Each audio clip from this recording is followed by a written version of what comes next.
Bonjour à toutes et à tous, bienvenue sur Histoire de tous les jours, votre chaîne dédiée aux récits de vie qui touchent le cœur et éveillent les émotions.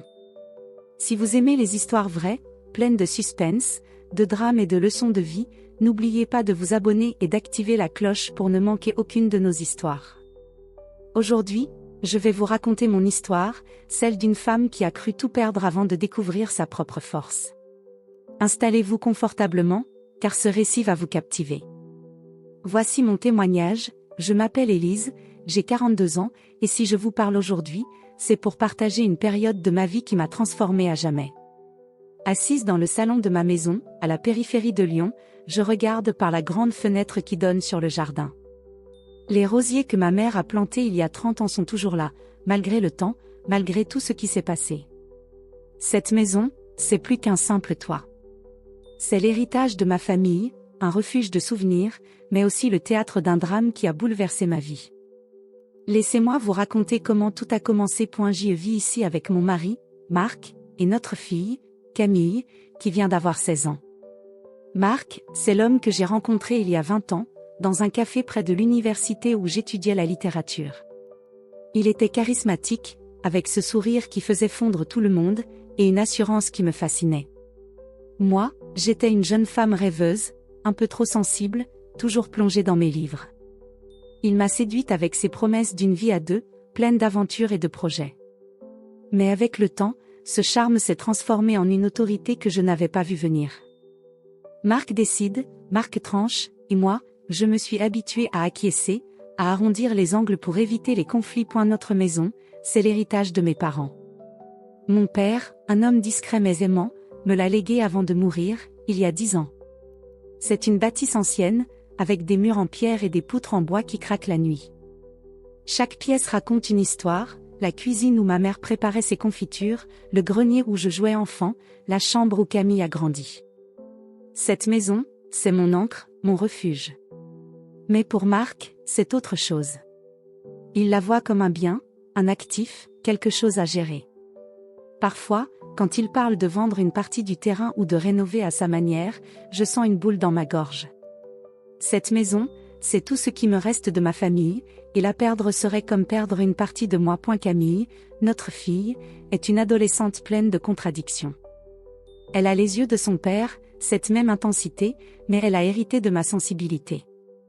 Elle passe son temps entre ses écouteurs, ses réseaux sociaux et ses rêves de devenir artiste.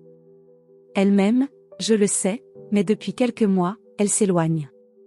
Les disputes entre Marc et moi la mettent mal à l'aise, et je la vois souvent lever les yeux au ciel quand j'essaie de lui parler. « Maman, arrête de stresser », me dit-elle. Mais comment ne pas stresser quand je sens que tout m'échappe? Il y a aussi Sophie, ma meilleure amie depuis le lycée. Sophie, c'est tout ce que je ne suis pas, indépendante, directe, sans filtre. Elle est avocate, célibataire par choix, et elle ne manque jamais une occasion de me secouer. « Élise, tu te laisses marcher dessus », me répète-t-elle. Marc n'a pas le droit de te traiter comme une employée. Elle a raison, bien sûr, mais c'est plus facile à dire qu'à faire. Quand on vit avec quelqu'un comme Marc, on apprend à naviguer entre ses humeurs, à éviter les tempêtes. Et pourtant, je savais, au fond de moi, que la tempête approchait. Il y a un autre personnage dans cette histoire, quelqu'un que je connaissais à peine à l'époque, mais qui allait tout changer, Julien, le cousin de Marc. Je l'avais rencontré une fois, il y a des années, lors d'un mariage familial. Il m'avait laissé une impression étrange, avec son regard perçant et son sourire qui ne semblait jamais sincère. Marc parlait rarement de lui, disant seulement qu'il avait eu des problèmes, et qu'il vivait à l'étranger. Pourquoi est-ce que je pense à lui maintenant? Parce que c'est avec lui que tout a basculé. Revenons à notre quotidien. Je suis professeur de littérature dans un lycée de la région.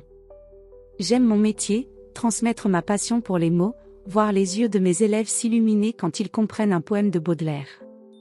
Mais rentrer à la maison, c'est comme entrer dans une autre réalité. Marc travaille dans l'immobilier, et il ramène souvent son stress à la maison. Il parle fort, décide de tout, ce qu'on mange, où on part en vacances, comment on dépense notre argent. Moi, je me tais. Pas par faiblesse, non, ou peut-être que si. Je me tais parce que je veux protéger Camille, parce que je veux croire que notre famille peut rester unie. Mais il y avait des signes, des fissures dans notre façade parfaite. Par exemple, cette vieille querelle entre nos familles. Mes parents et ceux de Marc ne s'entendaient pas. Quand nous nous sommes mariés, il y a eu des tensions autour de la maison. Les parents de Marc estimaient qu'elle aurait dû leur revenir, à cause d'un vague arrangement datant de l'époque de nos grands-parents. Mon père avait toujours été clair, la maison était à lui, et donc à moi. Marc n'en parlait jamais directement, mais parfois, il laissait échapper des remarques. Cette maison est un fardeau, Élise. On pourrait en tirer un bon prix. Chaque fois qu'il disait ça, je sentais mon cœur se serrer. Un soir, alors que je corrigeais des copies dans la salle à manger, Marc est rentré plus tôt que d'habitude. Il avait cet air fermé, celui qu'il prend quand il a pris une décision sans me consulter. Camille était dans sa chambre, probablement sur son téléphone. J'ai levé les yeux de mes copies et lui ai souri, espérant détendre l'atmosphère. Marc, tu veux qu'on mange tôt ce soir? J'ai préparé une tarte aux pommes, comme tu aimes. Il a posé sa mallette sur la table, sans me regarder. Pas le temps, Élise. On doit parler. Mon cœur a fait un bond. Ce ton, je le connaissais. C'était celui des grandes annonces, celles qui ne laissaient pas de place à la discussion. Parler de quoi, ai-je demandé, posant mon stylo. Et elle s'est assise en face de moi, les bras croisés. De la maison. Et de Julien. Julien? Ton cousin? J'ai froncé les sourcils. Qu'est-ce qu'il a à voir avec la maison? Marc a soupiré, comme si j'étais une enfant qui ne comprenait rien. Il a des problèmes, Élise. Il a besoin d'un endroit où rester. Je lui ai dit qu'il pouvait venir ici. J'ai senti une vague de chaleur monter en moi. Ici? Dans notre maison? Marc, on n'a jamais discuté de ça. Il a haussé les épaules. C'est décidé. Il arrivera la semaine prochaine. J'ai essayé de garder mon calme, mais ma voix tremblait. Marc, c'est ma maison.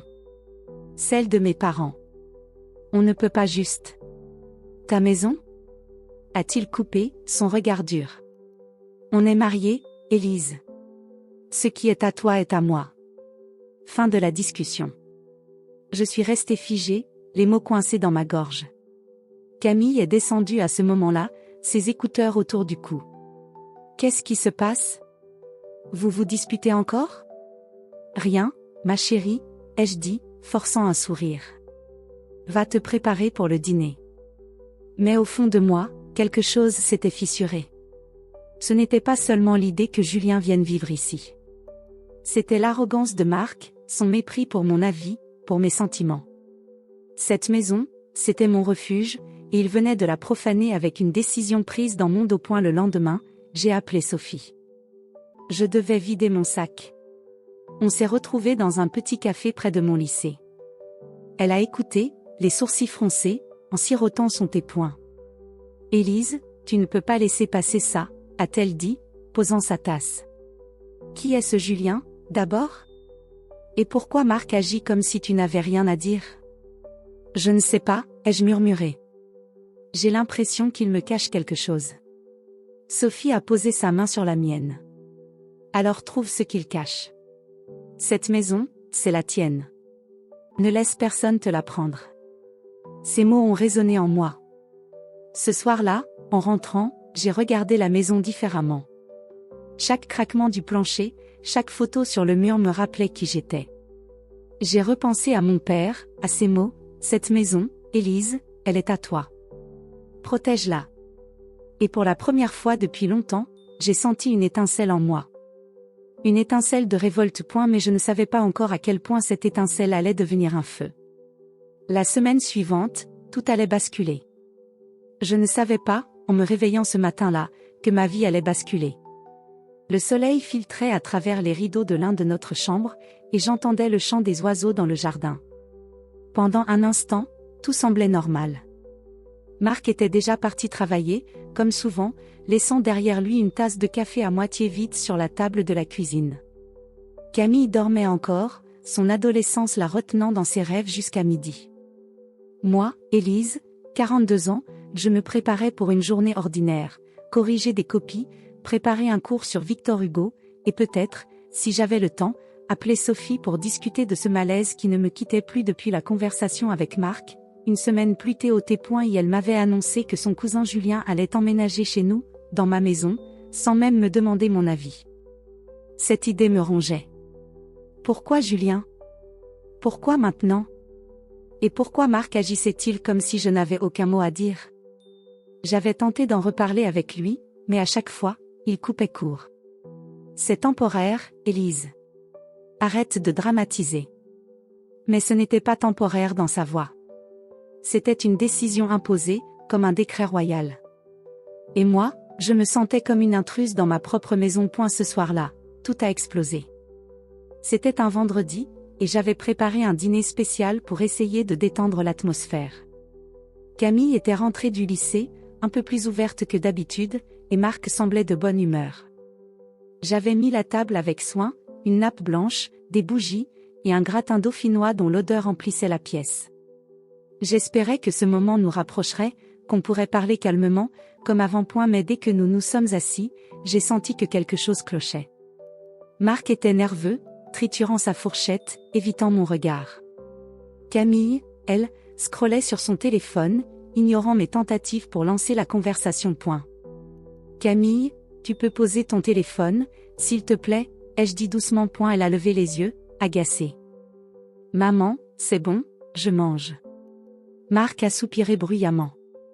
Laisse-la, Élise. On a des choses plus importantes à discuter. Mon cœur s'est serré.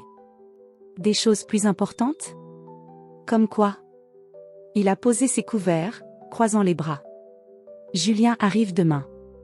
J'ai besoin que tu prépares la chambre d'amis ce soir. Je l'ai regardé, abasourdi. Demain? Marc, tu ne m'as rien dit. On n'a pas discuté de ça, Discuter, a-t-il coupé, sa voix montant d'un ton. Je t'ai dit qu'il venait. Point final. Camille a levé la tête, surprise par la tension. J'ai essayé de garder mon calme, mais ma voix tremblait. Marc, c'est ma maison. On doit en parler ensemble. Qui est Julien pour toi, au juste? Pourquoi est-ce qu'il doit vivre ici? Son visage s'est durci, et avant que je puisse réagir, il a attrapé son assiette et l'a jetée contre le mur. Le fracas a résonné dans la pièce, et des morceaux de porcelaine ont volé partout. Camille a sursauté, laissant tomber son téléphone. Moi, j'étais pétrifiée. Tu n'as aucun droit de décider, a-t-il hurlé, se levant d'un bond. J'ai pris la décision que mon cousin vivra ici, alors prépare-lui la chambre. Le silence qui a suivi était assourdissant. Camille s'est levée, les larmes aux yeux, et a couru dans sa chambre. J'ai entendu la porte claquer à l'étage. Marc, lui, respirait fort, les poings serrés. Moi, j'étais incapable de bouger, le cœur battant à tout rompre. Cette assiette brisée, c'était plus qu'un simple geste de colère. C'était une fracture dans notre mariage, dans tout ce que j'avais essayé de préserver. Pourquoi tu fais ça? Ai-je murmuré, la gorge nouée. Pourquoi tu me traites comme si je ne comptais pas? Il a secoué la tête, comme si j'étais ridicule. Tu dramatises encore. Julien a besoin d'un endroit où rester. C'est une dette familiale, Élise. Tu ne comprendrais pas, une dette familiale? Ces mots m'ont frappé comme une gifle. Qu'est-ce que ça voulait dire? Je voulais lui poser 1000 questions, mais il a quitté la pièce, me laissant seule avec les débris de l'assiette et le chaos dans ma tête. Cette nuit-là, je n'ai pas dormi. Je suis restée dans le salon, à ramasser les morceaux de porcelaine, chaque éclat me rappelant à quel point je me sentais brisée. J'ai repensé à la maison, à mon père, à ces mots, protège-la, Élise. Et pour la première fois, j'ai senti une colère sourde monter en moi. Pas seulement contre Marc, mais contre moi-même. Pourquoi avais-je laissé les choses en arriver là? Pourquoi avais-je passé des années à me taire, à plier sous ses décisions? Le lendemain matin, Camille est descendue, les yeux rougis. Elle s'est assise à la table de la cuisine, évitant mon regard. Camille, je suis désolée pour hier soir, ai-je dit, posant une main sur son bras. Ce n'était pas censé se passer comme ça. Elle a haussé les épaules. Pourquoi tu le laisses te parler comme ça, maman? Pourquoi tu ne dis rien? Ces mots m'ont transpercé. Elle avait raison. Mais comment lui expliquer que j'avais peur? Peur de perdre notre famille, peur de tout détruire? Je vais arranger les choses, ai-je promis, sans savoir si je pouvais tenir parole. Après son départ pour le lycée, j'ai décidé de fouiller. Si Marc ne voulait pas me dire la vérité sur Julien, je la trouverais moi-même. Je suis montée dans son bureau, un endroit où je n'allais presque jamais. Les tiroirs étaient remplis de factures, de contrats immobiliers, mais rien d'inhabituel. Jusqu'à ce que je tombe sur une enveloppe jaunie, cachée sous une pile de dossiers. À l'intérieur, une lettre, écrite à la main, datée d'il y a 30 ans. Elle était adressée à mon père, signée par un certain Paul, le père de Marc. Je l'ai lu, le cœur battant. La lettre parlait d'un « arrangement » concernant la maison. Paul affirmait que la propriété aurait dû revenir à sa famille, que mon grand-père avait triché lors d'une vente. Il demandait à mon père de « réparer cette injustice ». Les derniers mots étaient menaçants, « si tu ne fais rien, quelqu'un d'autre le fera ». Était-ce lié à Julien? À Marc? Mon esprit s'emballait. J'ai appelé Sophie, ma bouée de sauvetage. On s'est retrouvés dans le même café, et je lui ai tout raconté, l'assiette, les cris, la lettre. Elle a écouté, les yeux écarquillés. Élise, c'est grave, a-t-elle dit, posant sa tasse. Marc te cache quelque chose, et cette histoire de Julien, ça sent mauvais. Tu dois creuser. Et surtout, ne prépare pas cette chambre. Montre-lui que tu ne te laisses pas faire. Mais s'il s'énerve encore, ai-je murmuré, terrifiée à l'idée d'une nouvelle explosion. Sophie a pris ma main. Tu es plus forte que tu ne le crois. Cette maison, c'est la tienne. Et s'il y a un secret, tu as le droit de le connaître. En rentrant, j'ai pris une décision. Je n'allais pas préparer la chambre de Julien. Pas encore. C'était un petit geste, mais pour moi, c'était une révolte. J'ai passé l'après-midi à fouiller dans mes propres souvenirs, à chercher des indices. J'ai repensé à des conversations avec mon père, à ses mises en garde sur la famille de Marc.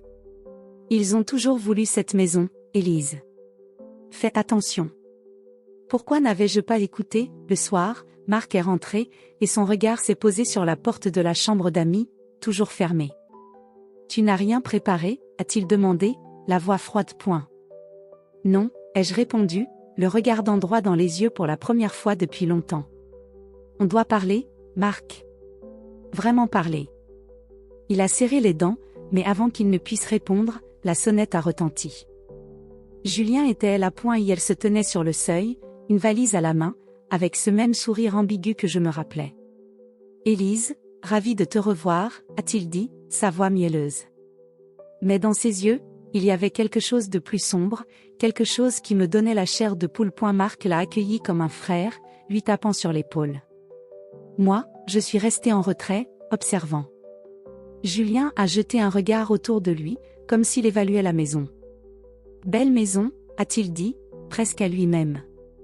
Vraiment, impressionnante. Camille est descendue à ce moment-là, curieuse. C'est qui? A-t-elle demandé, méfiante. Ton cousin Julien, a répondu Marc, comme si c'était normal. Mais Camille n'a pas souri. Elle m'a regardé, et pour la première fois, j'ai vu une lueur d'inquiétude dans ses yeux. Ce soir-là, je n'ai pas dormi. Allongée dans mon lit, j'entendais Marc et Julien parler à voix basse dans le salon. Des mots comme « héritage »,« droit » et « bientôt » flottaient jusqu'à moi. Mon cœur battait à tout rompre. J'avais l'impression d'être dans un cauchemar, mais j'étais bien éveillée. Et dans ce silence oppressant, une pensée s'est imposée, je ne pouvais plus me taire. Pas cette fois. Les jours qui ont suivi l'arrivée de Julien ont été comme une lente descente dans un brouillard épais. Chaque matin, je me réveillais avec un poids sur la poitrine, une sensation d'étouffement que je ne pouvais plus ignorer. La maison, autrefois mon refuge, semblait maintenant étrangère, comme si ses murs eux-mêmes me regardaient avec suspicion. Julien était là, installé dans la chambre d'amis, et sa présence changeait tout. Il se déplaçait avec une assurance déconcertante, posant ses affaires comme s'il était chez lui, jetant des regards appuyés sur les meubles, les tableaux, le jardin. Et Marc n'était plus le même.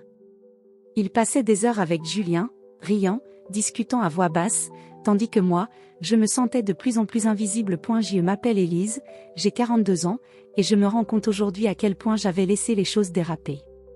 Cette maison, l'héritage de mes parents, était devenue un champ de bataille. Et moi, j'étais au milieu, partagé entre la peur, la colère et un instinct de survie qui grandissait en moi. Ce que je vivais, c'était plus qu'une dispute conjugale. C'était une lutte pour reprendre le contrôle de ma vie. Julien avait un comportement étrange, presque calculateur.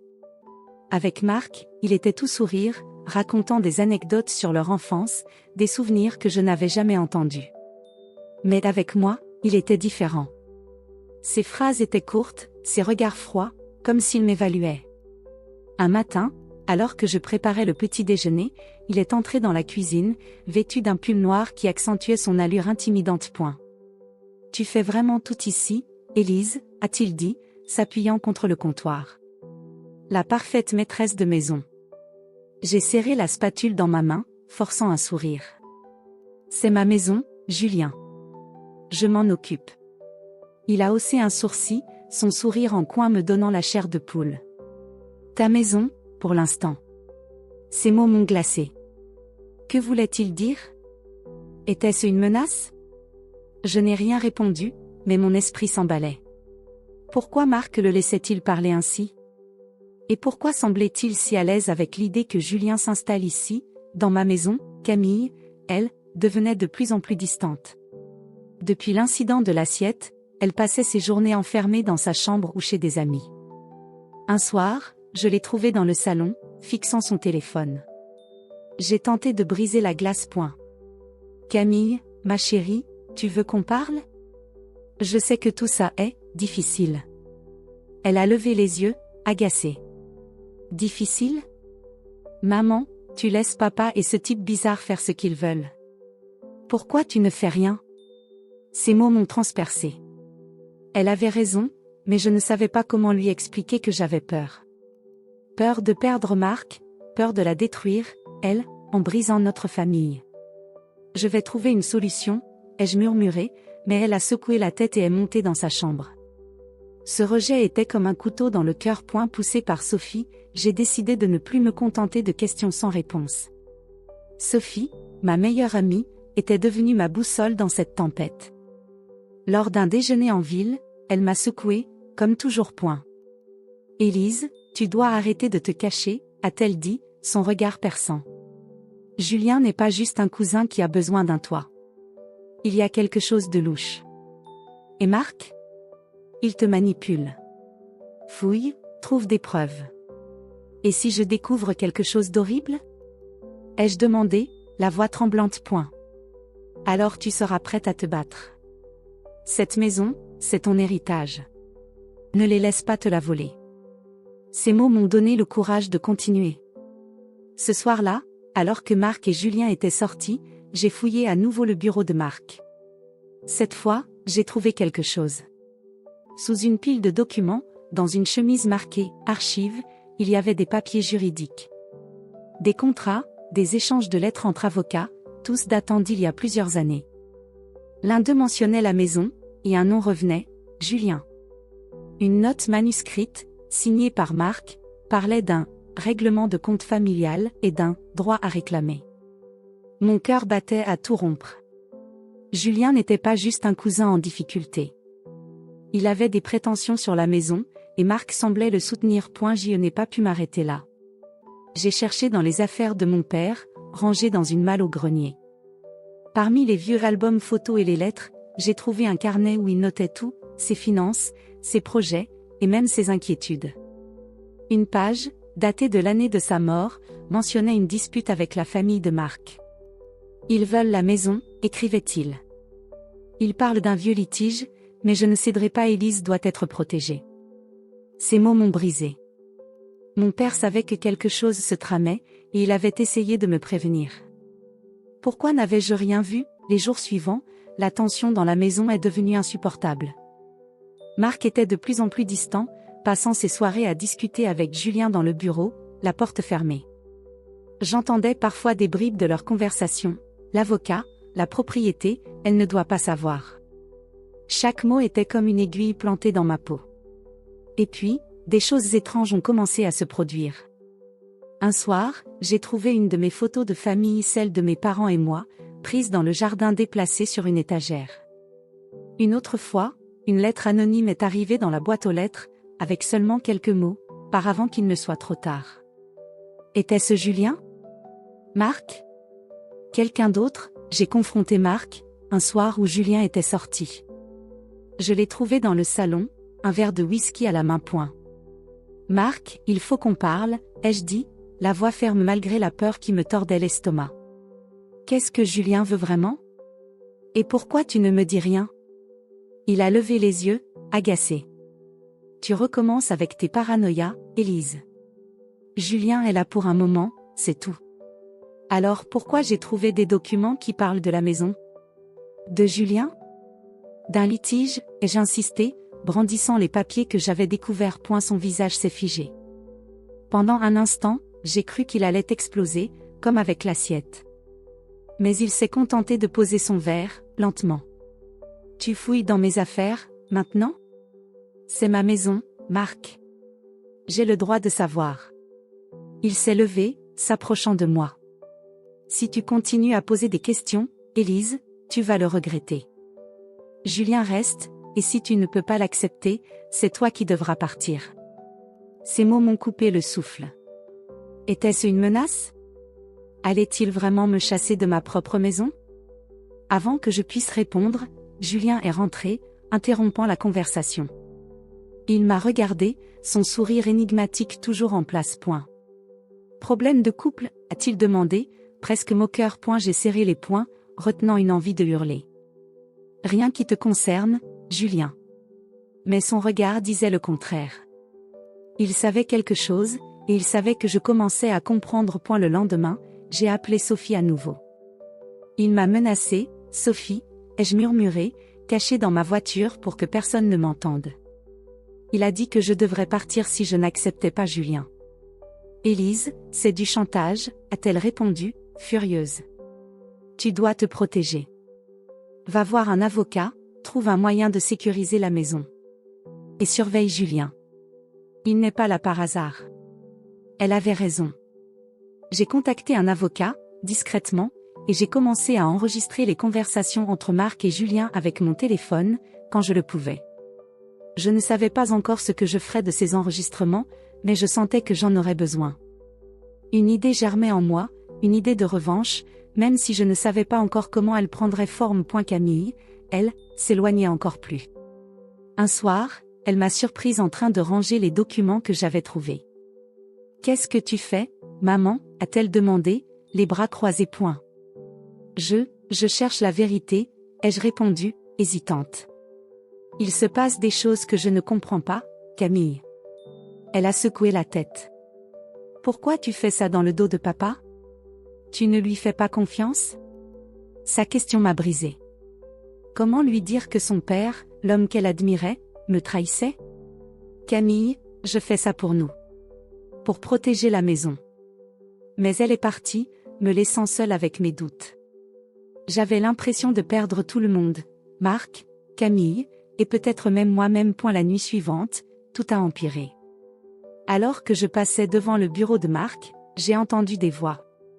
Julien et lui parlaient, à voix basse, mais assez fort pour que je saisisse quelques mots. Il faut agir vite, disait Julien. Si elle découvre tout, on perdra l'avantage. Marc a répondu, ne t'inquiète pas. Je m'occupe d'elle. Le plan est en place. Mon sang s'est glacé. Quel plan? De quoi parlait-il? Était-ce à propos de la maison? De moi? Je me suis éloignée sur la pointe des pieds, le cœur battant à tout rompre. Une chose était sûre, je ne pouvais plus faire confiance à Marc. Et Julien. Julien était une menace. Mais j'étais déterminée à découvrir la vérité, quoi qu'il m'en coûte. Je m'appelle Élise, j'ai 42 ans, et ce que je vais vous raconter maintenant est le moment où ma vie a basculé pour de bon. Ces dernières semaines, ma maison, l'héritage de mes parents, était devenue une prison. Julien, le cousin de mon mari Marc, s'était installé chez nous, et avec lui, une ombre menaçante s'était abattue sur tout ce que je chérissais. Marc, l'homme que j'avais aimé pendant 20 ans, m'avait trahi, et j'avais découvert des secrets qui remettaient en question tout ce que je croyais savoir. Mais ce soir-là, tout allait changer. Ce soir-là, j'allais reprendre le contrôle. Culminant les jours qui ont suivi ma découverte des conversations secrètes entre Marc et Julien était un tourbillon de peur et de détermination. J'avais entendu leurs mots, agir vite, le plan, elle ne doit pas savoir. Chaque phrase résonnait dans ma tête comme un avertissement. Je ne pouvais plus me contenter d'attendre. Sophie, ma meilleure amie, m'avait poussé à agir, et j'avais suivi son conseil. J'avais contacté un avocat, Maître Dupont, qui avait accepté de m'aider à protéger la maison. J'avais aussi continué à enregistrer les conversations entre Marc et Julien, glissant mon téléphone dans des endroits stratégiques quand ils discutaient. Chaque enregistrement était une preuve, un pas vers la vérité. Mais la vérité, je l'ai découverte par hasard, un après-midi où Marc et Julien étaient sortis. J'avais fouillé le bureau de Marc une dernière fois, poussé par un instinct que je ne pouvais plus ignorer. Dans un tiroir fermé à clé que j'ai forcé avec un trombone, le cœur battant, j'ai trouvé un document qui m'a glacé, un testament falsifié. Il portait la signature de mon père, mais je savais que c'était faux. Mon père n'aurait jamais cédé la maison à qui que ce soit, encore moins à Julien. Le document prétendait que la propriété revenait à la famille de Marc, avec Julien comme bénéficiaire principal. Une note manuscrite, de l'écriture de Marc, disait « à finaliser avec Julien ». Elle ne se doutera de rien. J'étais sous le choc. Marc, mon mari, l'homme avec qui j'avais construit une vie, complotait avec Julien pour me voler mon héritage. La maison, le dernier lien avec mes parents, était en danger. Mais cette fois, je n'allais pas me taire. J'ai pris des photos du document, envoyé les enregistrements à Maître Dupont, et préparé mon plan. J'allais les confronter, mais pas sans armes. Ce soir-là, l'atmosphère dans la maison était irrespirable. Julien était dans le salon, sirotant un verre de vin, tandis que Marc feuilletait des papiers. Camille était sortie chez une amie, ce qui me soulageait. Je ne voulais pas qu'elle assiste à ce qui allait se passer. J'avais tout organisé. Maître Dupont m'avait conseillé de confronter Marc en présence de témoins, mais je savais que je devais d'abord leur faire cracher la vérité. J'ai pris une profonde inspiration et je suis entré dans le salon, les documents à la main. Marc, Julien, il faut qu'on parle, ai-je dit, la voix ferme malgré la tempête en moi. Marc a levé les yeux, agacé. Encore ? Élise, tu deviens ridicule.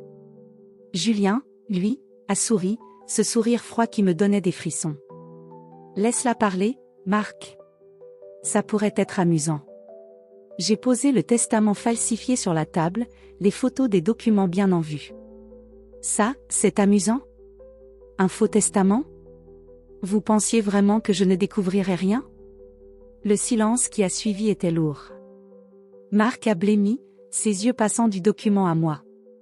Julien, lui, a gardé son calme, mais son sourire s'est effacé. Qu'est-ce que c'est que ça ? A demandé Marc, la voix tremblante. Ne fais pas l'innocent, ai-je répondu, ma colère débordant enfin. Vous avez comploté pour me voler ma maison. Toi, Marc, mon mari. Et toi, Julien, qui es-tu vraiment ? Un escroc ? Julien s'est levé, s'approchant de moi. Tu ferais mieux de te calmer, Élise. Tu ne sais pas à qui tu t'attaques. Mais je ne me suis pas démontée. Pour la première fois, je sentais une force en moi, une force que je ne savais pas posséder. J'ai des enregistrements, ai-je dit, brandissant mon téléphone. Vos conversations, vos plans. J'ai tout envoyé à mon avocat. Vous êtes fini. Marc s'est levé d'un bond, furieux. Tu as fouillé dans mes affaires ? Tu m'as espionné ? Tu m'as trahi, ai-je hurlé, les larmes aux yeux. Cette maison, c'est tout ce que j'ai de mes parents, et tu as voulu me la prendre. Il a fait un pas vers moi, le visage déformé par la colère. Pendant un instant, j'ai cru qu'il allait me frapper. Mais à ce moment-là, la porte d'entrée s'est ouverte, et Camille est entrée, les yeux écarquillés. Elle avait entendu les cris depuis le couloir. Papa, c'est vrai, a-t-elle demandé, sa voix tremblante. Tu as fait ça à maman ? Marc s'est figé, son regard passant de moi à Camille. Julien, lui, a tenté de reprendre le contrôle. Camille, ta mère exagère. On voulait juste régler des vieilles dettes familiales. Mais Camille n'a pas écouté. Elle s'est approchée de moi, les larmes coulant sur ses joues.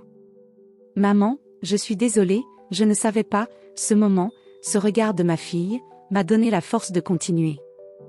Julien, sors d'ici, ai-je dit, la voix froide.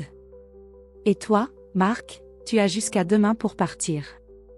J'ai appelé la police. Ils savent tout. Julien a éclaté de rire, un rire nerveux. Tu bluffes. Mais je ne bluffais pas. J'avais tout prévu avec Maître Dupont. Quelques minutes plus tard, des sirènes ont retenti dehors. Julien a pâli, attrapant sa veste pour s'enfuir, mais il était trop tard. 2 officiers sont entrés, mandat en main.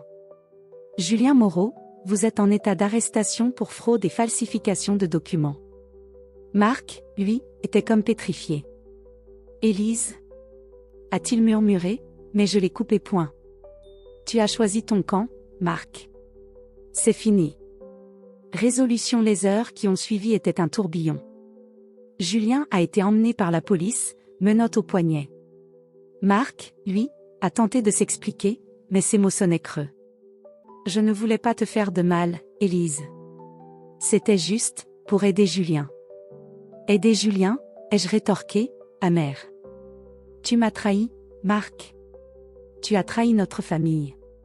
Camille, à mes côtés, pleurait en silence. Elle a pris ma main, et ce geste, si simple, m'a donné la force de continuer. Marc a fini par partir, emportant une valise et laissant derrière lui un silence oppressant. J'ai passé la nuit à parler avec Camille, à lui expliquer tout ce que j'avais découvert. Elle était bouleversée, mais pour la première fois depuis des semaines, elle m'a écouté. Avec l'aide de Maître Dupont, j'ai sécurisé la maison. Les documents falsifiés ont été invalidés, et les originaux, retrouvés dans les affaires de mon père, prouvaient que la propriété m'appartenait entièrement. Julien faisait face à des accusations graves, et Marc, humilié, a disparu de nos vies. Il m'a envoyé un message quelques jours plus tard, disant qu'il partait à l'étranger. Je n'ai pas répondu. Camille et moi avons commencé à reconstruire notre lien. Elle s'est excusée pour sa distance, pour avoir pris le parti de son père. Je ne savais pas, maman, a-t-elle murmuré, blottie contre moi. Je te promets qu'on est ensemble, maintenant. J'ai décidé de garder la maison, malgré les dettes laissées par Marc. Elle était plus qu'un bien matériel, c'était un symbole de ma résilience, de ma victoire. J'ai transformé la chambre d'amis, où Julien avait séjourné, en un atelier pour Camille, un espace où elle pourrait peindre et rêver. Chaque changement était un pas vers un nouveau départ. Dénouement. Des mois ont passé, et je me tiens aujourd'hui dans le jardin, près des rosiers de ma mère. Le soleil caresse mon visage, et je sens une paix que je n'avais pas ressentie depuis des années. Cette épreuve m'a changé. J'étais une femme qui se taisait, qui pliait sous la pression, mais j'ai appris à me battre. J'ai appris que ma voix comptait, que ma maison, mon histoire, m'appartenait. Sophie est venue me voir hier. Elle m'a encouragée à écrire ce récit, à partager mon histoire. Tu pourrais inspirer d'autres femmes, Élise, a-t-elle dit, un sourire fier sur le visage. Et elle a raison. Si je raconte tout cela aujourd'hui, c'est pour vous dire qu'il est possible de se relever, même quand tout semble perdu. Camille et moi sommes plus proches que jamais. Elle peint, elle rit, et parfois, elle me parle de ses rêves. La maison, autrefois un champ de bataille, est redevenue un refuge. Chaque craquement du plancher, chaque rayon de lumière à travers les fenêtres me rappelle que j'ai gagné. Pas seulement la maison, mais ma liberté. Maman, tu crois qu'on restera toujours ici ? M'a demandé Camille hier, alors que nous regardions le coucher de soleil. Oui, ma chérie, ai-je répondu, la serrant contre moi. Cette maison, c'est nous. Et personne ne nous la prendra. En regardant l'horizon, je sais que mon histoire ne s'arrête pas là. J'ai des projets, des rêves, et une force nouvelle pour les réaliser. Cette maison, ces rosiers, cette vie, tout cela m'appartient. Et je suis prête pour le prochain chapitre. Merci d'avoir écouté mon histoire sur Histoire de tous les jours. Si ce récit vous a touché, si vous avez ressenti la force d'Élise ou si vous voulez découvrir d'autres histoires vraies, pleine d'émotions et de suspense, abonnez-vous à notre chaîne YouTube. Cliquez sur la cloche pour ne rien manquer, et partagez vos pensées dans les commentaires. Votre soutien nous aide à continuer à raconter ces histoires qui parlent au cœur. À bientôt pour une nouvelle histoire.